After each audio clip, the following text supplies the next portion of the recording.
Let me ask you a question. Do you believe in magic? Do you believe in magic? Do you want to be controlled? Do you want an individual or group of individuals exercising power over you?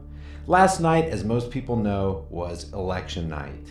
All night and for the past 2 months in the run-up to the midterm election, this concept of a transfer of power and who will gain seats to take control has been widely preached from CNN to MSLSD to CBS to Faux News, the Young Turks, the Washington Post, the LA Times, USA Today, the New York Times, and virtually every other outlet. The Democrats will control the House of Representatives. Control the House of Representatives. This, of course, hands a vital branch of government to the opposite party. The Republican Party will hold the Senate. The Democratic Party will hold the House. So this means divided control. Divided control. Control. So control over what?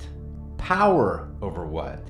Control and power over who? Who will control the House? Who will assume power in the Senate? This fable known as government, propagated as a foregone fact by every mainstream media outlet and virtually everybody you know on the planet, is the idea that a small group of mere human beings doesn't just have the right, they have the moral right to control or exercise power over other human beings in the form of making so-called laws that everybody else is required to follow under the threat of fine, force, and violence if you don't do what they tell you to do, or if you end up doing things they told you not to do. Every election cycle, a bunch of mere human beings decides to come together to participate in the ritual known as the political process. They pick from among their number a candidate who will either head to Washington's District of Criminals and occupy a seat in the House of Representatives or the Senate, or who will rise from the ranks of mere humanity and become a governor or whatever position is offered up on something called a ballot. And all these mere humans who elevated these people who are running for office go to something called a polling place where they push a button, pull a lever, and get a sticker saying they voted. No doubt every voter who casts his vote has in mind a well-worn mantra: my vote is my voice. November 6, 2018 will be the most important election of our lives. This is really one of the most important elections that we will ever have the privilege of voting in and for. The most important elections. The most important election. This is really one of the most important elections. The most important election of our lives. We're counting on you to participate and protect us because your actions and decisions will affect us all.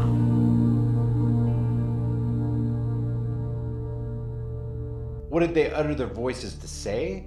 What did they vote for? They voted for another human being to take a position where that so-called candidate, who again is a mere human, gets to exercise control or power over other human beings.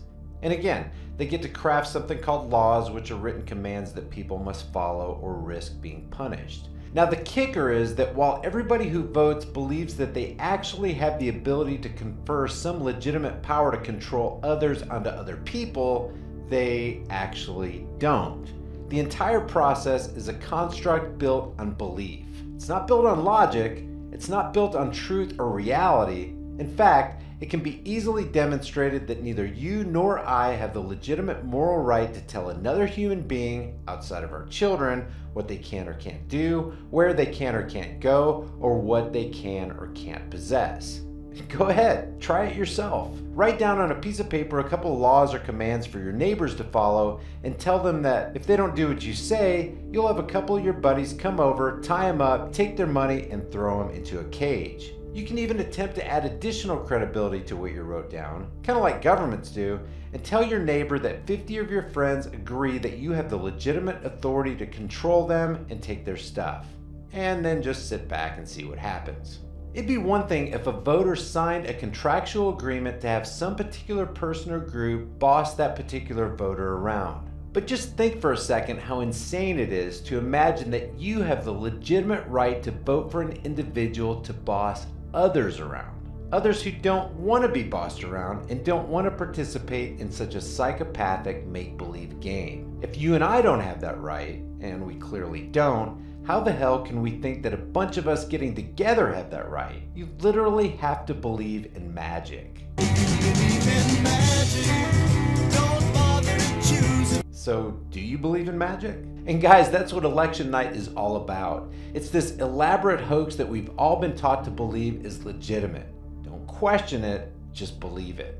That's how things are, they tell us. This is how life works, they say. Just take our word for it. Those 435 special people in the House of Representatives and those 100 people in the Senate have the right to make rules for the rest of us to follow, and we better obey them or we'll be severely punished. And rightly so. That's what almost everybody believes. Matter of fact, when you get right down to it, what these people actually believe is that if we didn't have people in government lying to us, bossing us around, harassing us, threatening us, and stealing our stuff, how could we ever be protected from those who try to boss us around, harass us, threaten us, and steal our stuff?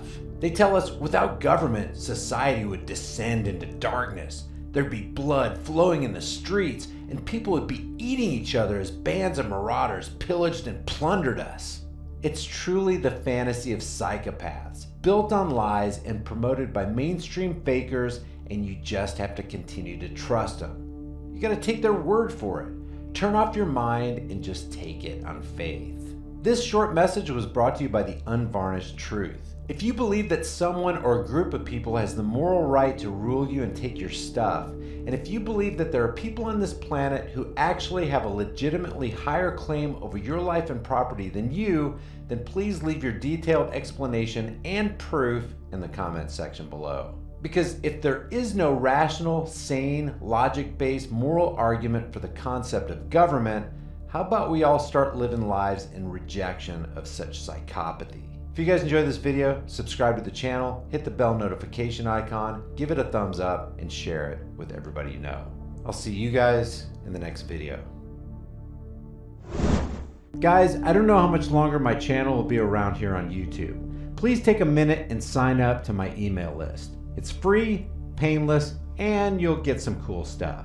Also, take another minute to subscribe to my decentralized, censorship-free BitChute and Steemit channels. All these links are in the description. I want you to know this. If my channel goes down, I'll still produce content for you guys through my website and through BitChute and Steemit. So make sure you stay connected through the email subscription link in the description below. Just watch the 45-second video on my website and you'll be all set. If you want to support my work on this channel, grab a shirt, snag a flashlight, or hit me up on Patreon and PayPal. I'll see you guys in the next video. Before you go, check out one of the most in-your-face, hard-hitting, conversation-starting shirt stores on the planet. Just by wearing one of these t-shirts, hoodies, tank tops, or cutoffs, and without saying a word, you can let people know that black rifles matter. You can inform the sleeping masses that fluoride is dumbing them down, that Google is a gulag-style censorship machine, that the Department of Homeland Security is merely security theater, that the NSA makes your private life their business, that the Grim Reaper supports everyone's troops, that we need to legalize freedom, that in life there are no excuses, that CNN is a communist news network, voting is the suggestion box of slaves, that 9/11 was a lie, and that all official stories should be questioned. Also, let people know we're in the middle of a full-blown sheepvolution, taxation is theft, the IRS is an immoral robbery service, cops enjoy protecting and serving the crap out of you, that the space you occupy is not a gun-free zone, and that gun-free zones are the most dangerous places on earth. Your purchase helps support more hard-hitting content on my censored channel. As of the recording of this video, I have over 90 designs. I take your requests for new designs, and I'm adding new ones every week, so check back often. The link to the store is in the description. Thank you for watching, and I'll see you guys in the next video.